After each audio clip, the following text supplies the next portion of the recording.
Las llamas que persiguen, parte 6. Valientes, llegamos al final. Esta es la última parada en el viaje de Clara, un camino lleno de fuego, sombras y pecados que no le pertenecen. Con el rosario roto y su alma en la cuerda floja, Clara, el padre Esteban e Ignacio se adentran en un templo perdido en la selva de Chiapas, donde las 7 almas condenadas esperan para reclamar su venganza. ¿Podrá Clara detener el fuego que la persigue? ¿O arderá junto con los secretos de Lorenzo da Volteará? Agárrate fuerte, porque la sexta y última parte de Las llamas que persiguen es un descenso al corazón del terror. Apaga las luces, reza lo que sepas y no parpadees. Valientes, llegamos al final. Esta es la última parada en el viaje de Clara, un camino lleno de fuego, sombras y pecados que no le pertenecen. Con el rosario roto y su alma en la cuerda floja, Clara, el padre Esteban e Ignacio se adentran en un templo perdido en la selva de Chiapas, donde las 7 almas condenadas esperan para reclamar su venganza. ¿Podrá Clara detener el fuego que la persigue? ¿O arderá junto con los secretos de Lorenzo da Volteará? Agárrate fuerte, porque la sexta y última parte de Las llamas que persiguen es un descenso al corazón del terror. Apaga las luces, reza lo que sepas y no parpadees. La selva de Chiapas era un mundo vivo, un laberinto de verdes intensos, sonidos que nunca cesaban y un aire tan denso que parecía apretar los pulmones. La camioneta del padre Esteban avanzaba por un sendero apenas visible,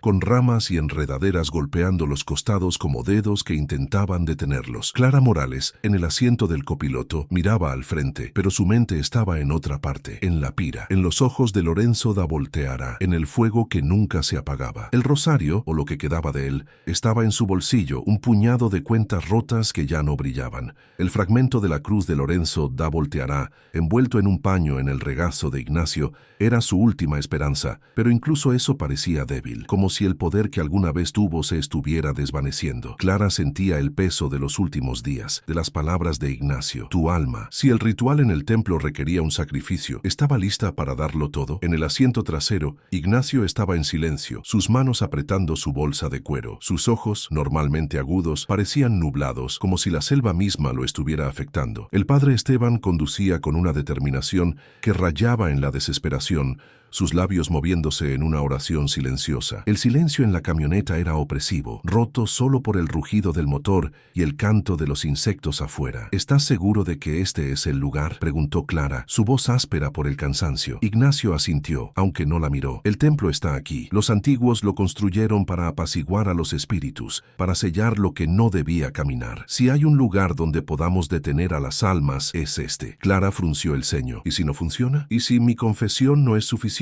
El padre Esteban la miró por un momento, sus ojos llenos de una tristeza que la hizo estremecerse. Entonces haremos lo que podamos, Clara, pero no estás sola, nunca lo has estado. Clara quiso creerle, pero el olor a ceniza que había comenzado a filtrarse en la camioneta le decía lo contrario. Las sombras estaban cerca, siempre estaban cerca. De repente, la camioneta se detuvo con un chirrido. El motor tosió y se apagó, y la selva pareció cerrarse a su alrededor. El aire se volvió pesado, y el olor a ceniza era tan fuerte que Clara sintió que se ahogaba. ¡Salgan!, gritó Ignacio abriendo la puerta. Clara y el padre Esteban obedecieron, tropezando en el suelo cubierto de raíces. La selva estaba viva, pero no de la manera natural. Los árboles parecían inclinarse hacia ellos, y los sonidos, el zumbido de los insectos, el canto de las aves, se habían detenido. En su lugar había un susurro, un coro de voces que no eran humanas. «Clara, Clara, eres nuestra». «El templo», gritó Ignacio, señalando un sendero que apenas se veía entre la maleza. «Está cerca». Corrieron, con la selva, cerrándose a su alrededor como una trampa. Clara sentía las miradas de las sombras, sus manos ardientes rozando su piel. El fragmento de la cruz en las manos de Ignacio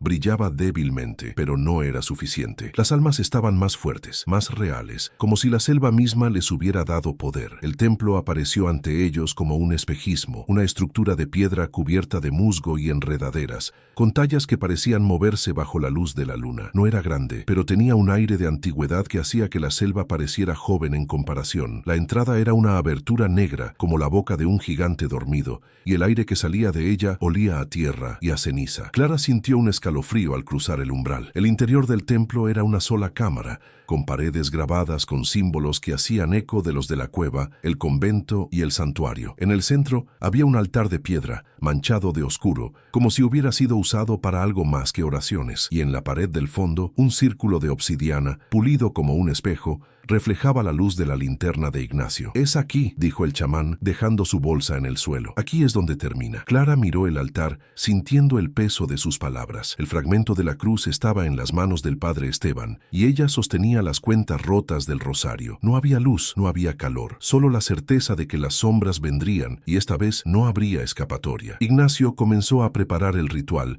trazando un círculo de sal alrededor del altar y colocando velas negras en los puntos cardinales. El padre Esteban abrió su libro, recitando pasajes en latín con una voz que temblaba, pero no se quebraba. Clara observaba, paralizada, sabiendo que su parte era la más importante y la más aterradora. «Clara», dijo Ignacio, su voz firme, «necesitas confesar, no solo con palabras, con tu alma. Tienes que ofrecer todo lo que eres, todo lo que Lorenzo fue. Solo entonces el sello será completo». Clara sintió que las lágrimas le quemaban los ojos. «¿Y si no puedo? ¿Y si no soy suficiente?» El padre Esteban se acercó, poniéndole una mano en el hombro. «Eres más que suficiente, Clara. Siempre lo has sido. Pero esto no es solo sobre ti, es sobre ellos, sobre darles paz». Clara quiso responder, pero un estruendo sacudió el templo. Las velas se apagaron y el olor a ceniza llenó el aire. Las sombras estaban aquí. 7 figuras emergieron de las paredes, sus llamas más brillantes, más sólidas, como si hubieran cruzado la línea entre el mundo de los vivos y el de los muertos. Mateo dio un paso adelante, su rostro una máscara de odio y triunfo. «No hay paz para nosotros, Clara, solo fuego, y tú arderás con nosotros». El padre Esteban alzó su crucifijo,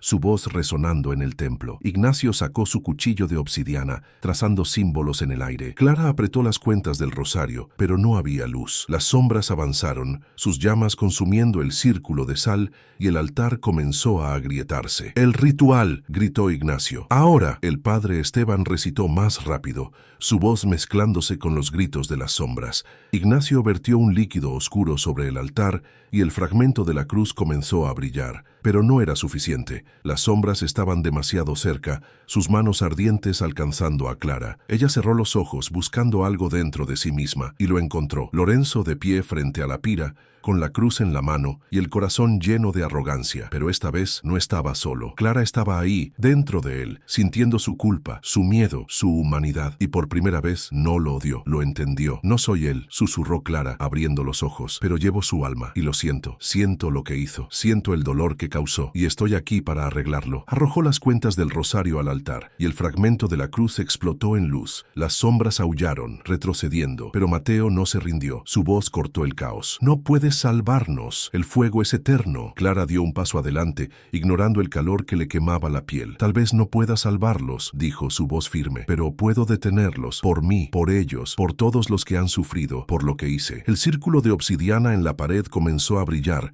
y una energía oscura brotó de él, como un portal que se abría. Ignacio gritó algo, pero Clara no lo escuchó. Estaba mirando a Mateo, a sus ojos ardientes, y por un momento vio algo más que odio. Vio dolor, vio humanidad. «Perdónenme», dijo Clara, y su voz resonó como un trueno. La luz del altar creció, envolviendo a las sombras. Sus gritos se convirtieron en un lamento, y uno por uno comenzaron a desvanecerse, sus formas deshaciéndose como ceniza. Pero Mateo resistió, su mano alcanzando a Clara. «No termina aquí», susurró antes de desaparecer. El templo tembló y el círculo de obsidiana se agrietó. Clara cayó de rodillas, exhausta, mientras la luz se desvanecía. Ignacio y el padre Esteban corrieron hacia ella, ayudándola a levantarse. «¿Funcionó?», preguntó Clara, su voz apenas audible. Ignacio miró el altar, donde el fragmento de la cruz y las cuentas del rosario estaban reducidos a polvo. «Funcionó», dijo, su voz llena de asombro. «Las sellaste. No están destruidas, pero están atrapadas. No volverán, no por ti». Clara sintió que las lágrimas le quemaban las mejillas. Había dado todo, su miedo, su culpa, su alma, pero estaba viva y por primera vez en meses no sentía las sombras. Salieron del templo al amanecer, con la selva despertando a su alrededor. El aire era fresco, libre del olor a ceniza. La camioneta estaba donde la habían dejado y aunque ninguno hablaba, había una sensación de alivio, de cierre. Clara miró al padre Esteban, que sostenía su crucifijo con una sonrisa cansada. Luego miró a Ignacio, que parecía más viejo, como si el ritual le hubiera quitado años de vida. «¿Qué pasa ahora?», preguntó. El chamán suspiró mirando la selva. «Vives, pequeña. Eso es lo que pasa. Pero el mundo está lleno de sombras. Siempre lo estará». El padre Esteban asintió. «Regresaremos a San Gregorio. Hay trabajo que hacer, almas que guiar.